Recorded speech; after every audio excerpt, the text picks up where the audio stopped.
Place au parti pris, nous rejoignent Ruth Elkrief pour la politique, Abnous Chalmani pour l'international et François Langlais pour l'économie. Bonsoir à vous trois. Et c'est vous qui commencez, Ruth, avec des scènes qui vous ont choqué. Vous nous dites, municipal, ce qu'on ne devrait pas voir. À quoi faites-vous allusion ? C'est un des rituels républicains qui font vivre la démocratie. C'est respecter ses adversaires, traiter de façon tout aussi respectueuse les perdants que les vainqueurs d'une élection. Eh bien, ces dernières heures sont arrivées sur les réseaux sociaux des images qui incarnent exactement le contraire. Des maires, souvent de gauche eux-mêmes d'ailleurs, défaits par les urnes, par des candidats LFI ou divers gauches, parfois alliés à LFI, donc je veux être précise, hués, insultés dimanche soir à l'annonce des résultats. Le premier exemple à Creil, un cauchemar pour le socialiste Jean-Claude Villemain, qui a été maire entre 2008 et 2024. Sa première adjointe a échoué à se faire réélire. Il a été chahuté et même poursuivi dans les rues. Regardez cette séquence. Bon, voilà. À Creil, c'est chaud. Voilà, c'est chaud. Ils veulent taper l'ancien maire.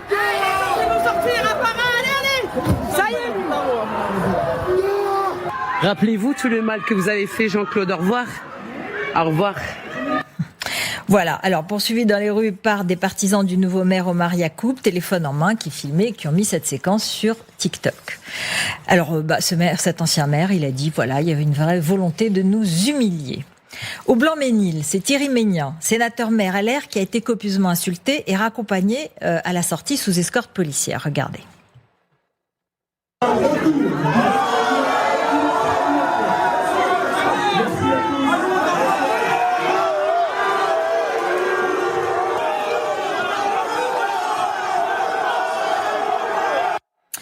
Alors, ce sont des images d'Ivan Trippenbach pour Le Monde. Je précise que ce maire a été battu par le divers gauche d'Emba Traoré, ce maire, il a lui-même souvent utilisé l'invective. Il faut être précis, notamment contre une consoeur, Nassera Moadem, qui avait enquêté sur ses pratiques clientélistes dans la ville. Alors, même si le personnage est critiquable, les méthodes de ses opposants sont en tout cas en aucun cas justifiables, parce que justement, c'est la justice qui doit s'en occuper et personne d'autre. Là, l'élection, ce n'est pas une vengeance. À Mantes-la-Jolie, le maire sortant centriste, Raphaël Cognier, a également été maltraité. Regardez les images lorsqu'il cherche à annoncer la victoire de son opposant Adam Agaï, qui était aussi dans une liste d'hiver gauche qui a fait alliance avec LFI.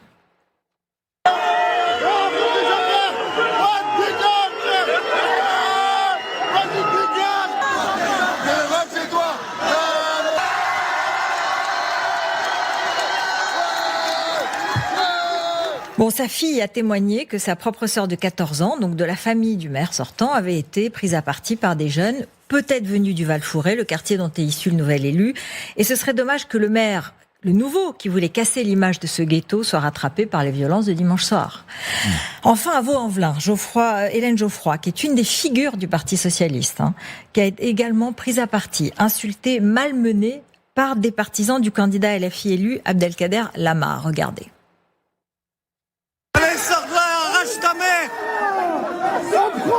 Ouais, tu nous as trop fait la misère. Allez, dégage-toi là. Tire-toi.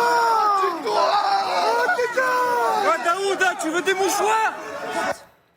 Voilà, alors apparemment, des partisans du maire ont essayé de calmer les gens, il faut être précis, mais franchement, une élue socialiste de cette qualité, originaire des Antilles, qui a travaillé pour sa ville et pour le pays depuis si longtemps, c'est extrêmement difficile à voir. Alors, qui sont les responsables de ces violences contre les élus ? Des soutiens des vainqueurs, de ceux qui appelaient à battre les fascistes et qui utiliseraient leurs méthodes. Comment qualifier ces scènes du hooliganisme ? Est-ce qu'il y a eu une consigne ? Est-ce qu'au contraire, c'était spontané ? Est-ce que le parti LFI a une responsabilité lorsque les élus ont leur étiquette? Il faut se souvenir qu'entre les deux tours, il y avait des foules devant l'hôtel de ville à Marseille pour exiger l'alliance avec le candidat Dologu. Vous vous en souvenez? On peut aussi rajouter que pendant la séance de déclaration des résultats à Saint-Denis, le soir du premier tour, le maire socialiste sortant, Mathieu Hanotin, avait été aussi sifflé, hué. Tout le monde déteste Mathieu Hanotin, qui avait été traité de petit bourgeois visqueux par Jean-Luc Mélenchon. De la même façon, Rachida Dati s'était fait huer lors de son discours à Paris lorsqu'elle reconnaissait sa défaite par une poignée de militants hostiles. Bon, déjà, c'était des méthodes très inquiétantes. Mais là, Au deuxième tour, on a dépassé les limites. Alors, quoi qu'il en soit, solennellement, il faut affirmer que ces spectacles sont inacceptables, qu'ils salissent la République. Les maires qui sont défaits ont perdu, certes, mais la démocratie, ce n'est pas la guerre. Il n'y a pas de territoire qui appartiendrait aux uns ou aux autres. Il ne s'agit pas d'une conquête militaire.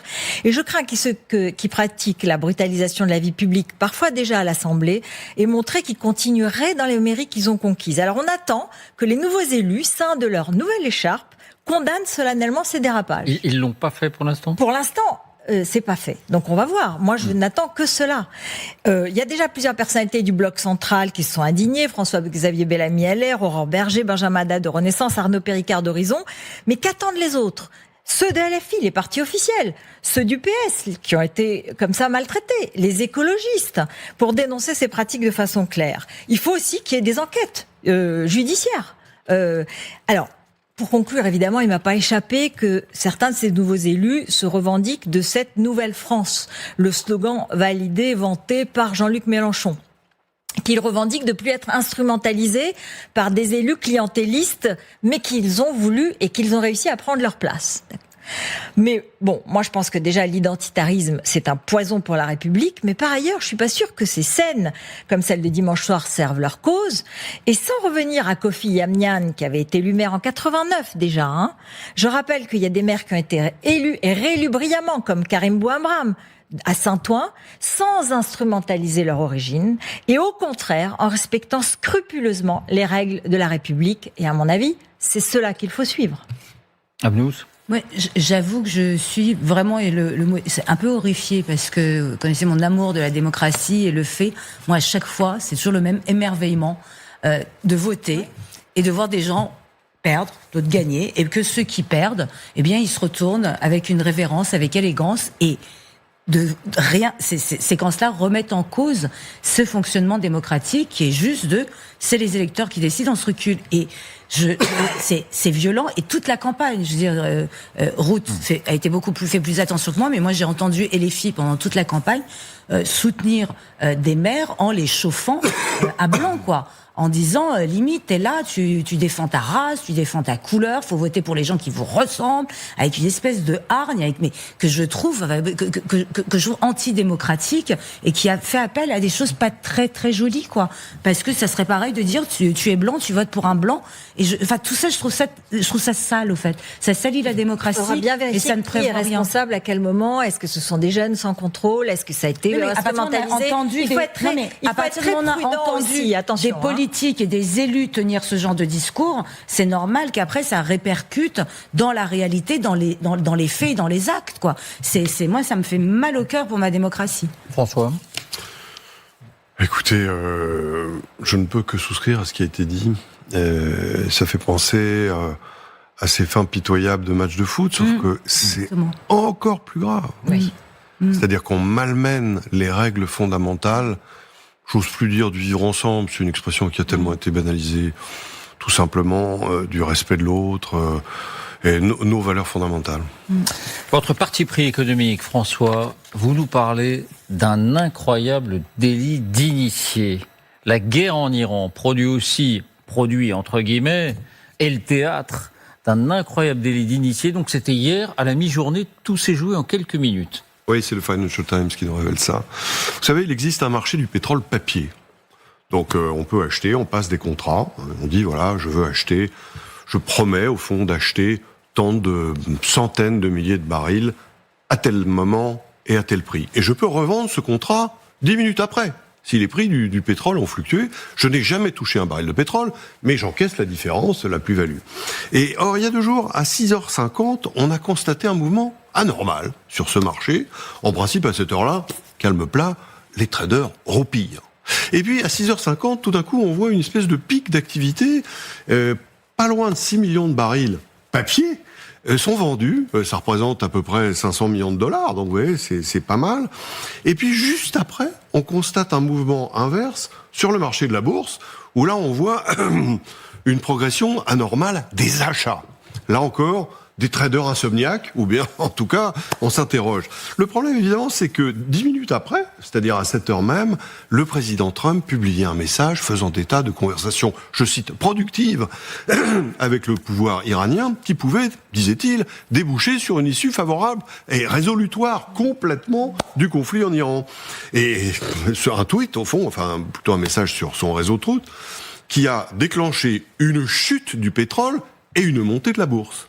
Autrement dit, ces gens, si ce sont les mêmes, d'ailleurs on ne sait pas, mais ont probablement profité de la chute du marché du pétrole juste avant qu'elle ne se produise, et de la montée de la bourse juste avant qu'elle ne se produise. C'est-à-dire qu'ils étaient informés, ils étaient initiés. Écoutez, de deux choses l'une, David, ou ils ont une intuition géniale, ou alors ils ont de bons copains bien tuyautés.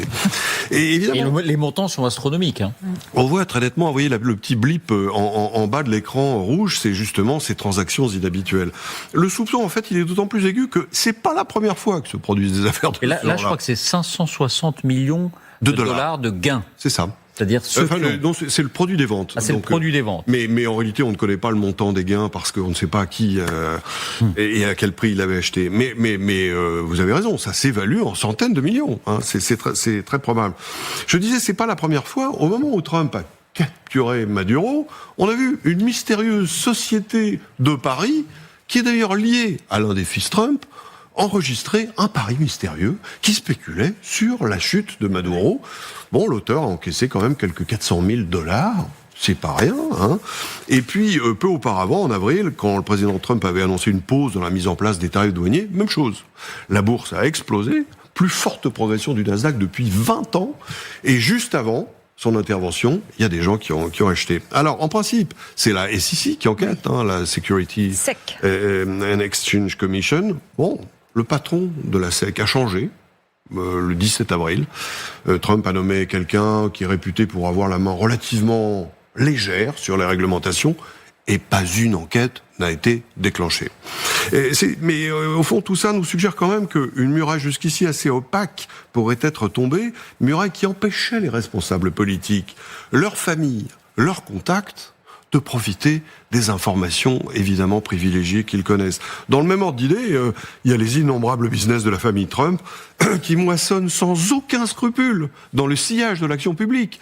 Le personnage emblématique de cette confusion étant d'ailleurs le gendre du président, Jared Kushner, le fils de l'ambassadeur en France, qui est à la fois l'émissaire politique très proche de Trump et en même temps un investisseur avisé.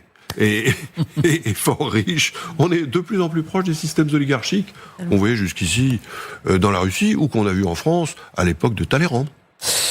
Abnouz, autre parti pris international, premier gros revers pour Giorgia Meloni. Elle organise un référendum sur la justice et elle l'a perdu. Et vous dites elle a fait une erreur, laquelle ? Elle a fait une petite erreur, mais tout ça est lié, j'allais dire, à l'histoire. Je m'explique. Donc, c'est fait. 53,7% des Italiens ont dit non au référendum sur la justice. 46,3% ont dit oui.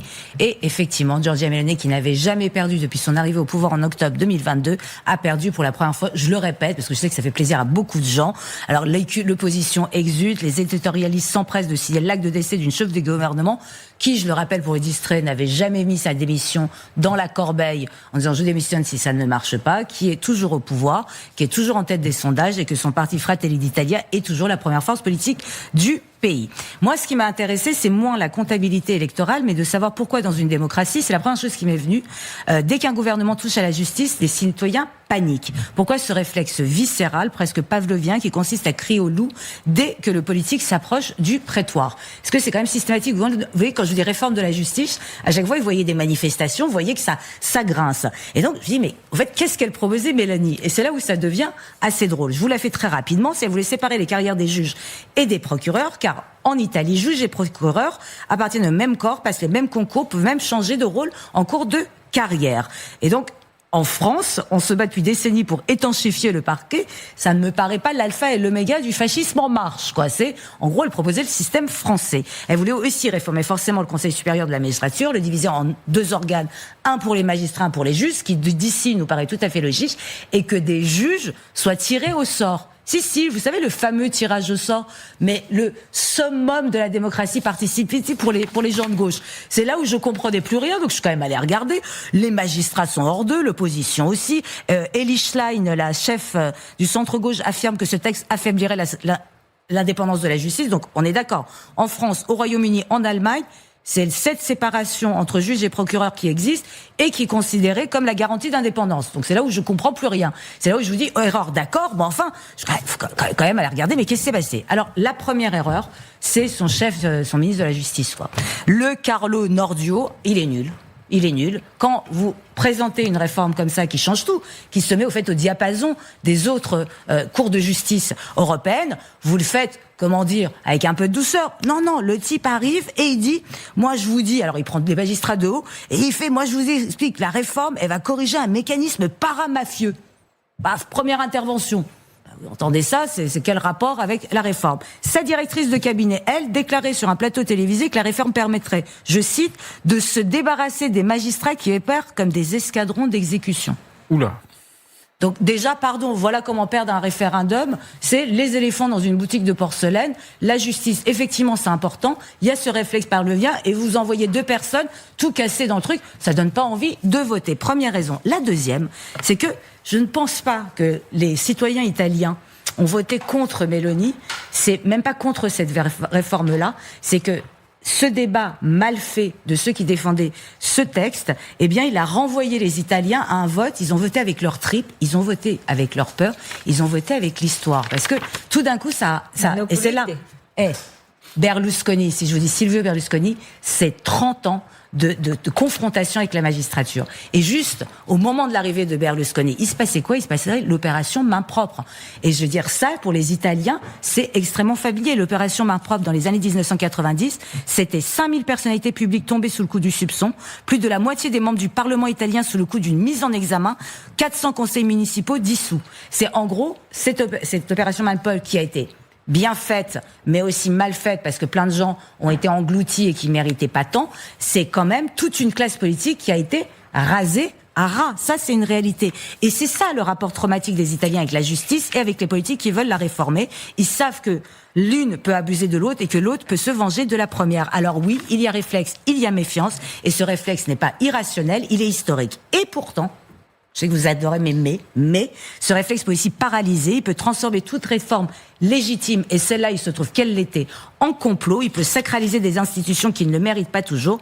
La magistrature italienne n'est pas plus un sanctuaire qu'un autre. Les prisons surpeuplées et les procès qui attendent des années, c'est un vrai problème que cette réforme aurait pu aider à régler et qui ne sera pas fait par ce réflexe pavlovien. Donc peut-être la vraie raison de ce vote n'est pas que les Italiens refusent de réformer leur justice, c'est qu'ils refusent qu'on le fasse comme ça, avec arrogance et mépris. Oui, et il y a certains de ses opposants, Matteo Renzi, qui réclament sa démission. Oui, mais c'est totalement idiot. Depuis hier soir. Mais comme dès le début, parce que lui avait démissionné suite à un référendum raté, elle, début, elle a dit, ça n'a rien à voir. Et en plus, pardon, là j'ai beau regarder la réforme dans tous les sens, elle est bonne. C'est la justice française et l'indépendance et la séparation des pouvoirs, ça fonctionne. C'est à suivre quand même pour Marine Le Pen ou Jordan Bardella qui veulent faire des référendums dès leur arrivée sur un certain nombre de questions, et notamment autour de la justice. Oui, ça illustre aussi les dangers du référendum. Oui, et bien sûr. Mais là, ils étaient obligés parce qu'ils n'ont pas eu les 2 tiers à l'Assemblée. Donc, mais après, les enjeux se superposent et au fond, on ne sait plus très bien pourquoi les gens ont voté. Et près de 60% de participation. Exactement. Donc on ne peut pas invoquer cet argument-là. Merci à vous 3 pour ces partis pris. Merci à vous de nous avoir suivis.